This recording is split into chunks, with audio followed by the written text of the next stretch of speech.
سلطان الہند عطائے رسول خواجہ معین الدین چشتی اجمیری رحمۃ اللہ تعالی علیہ آپ فرماتے ہیں کہ نماز بندوں کے پاس خدا کی امانت ہے، یہ خدا کا خاص تحفہ ہے، خدا کی امانت ہے، اور بندوں کو چاہیے کہ وہ خدا کی امانت کو کامل طریقے پر ادا کریں، اس امانت کو خدا کی طرف اس کی تمام خصوصیات اور صفات کے ساتھ ادا کریں، اس میں کسی قسم کی کوئی خیانت اور کمی بیشی نہ رہنے دیں،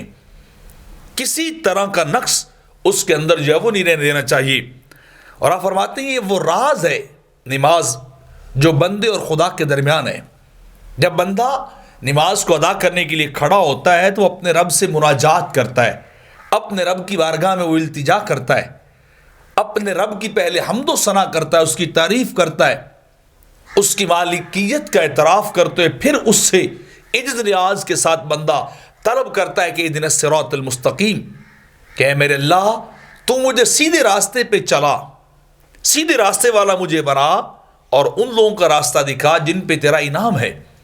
جو گمراہ ہوئے یا تیرے عذاب اور غضب کا شکار ہوئے، مجھے ان کے راستے سے محفوظ فرما، اس راستے سے میری حفاظت فرما، مجھے اس راستے سے بچا اور مجھے سیدھا اس راستے پہ لے کر چل۔ اور آپ فرماتے ہیں کہ بندوں سے سب سے پہلے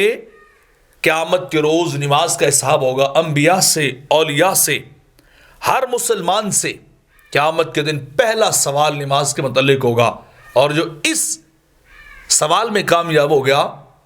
وہ اگلے مراحل میں کامیاب ہو جائے گا، اور جو ناکام ہو گیا وہ عذاب کا شکار ہو جائے گا۔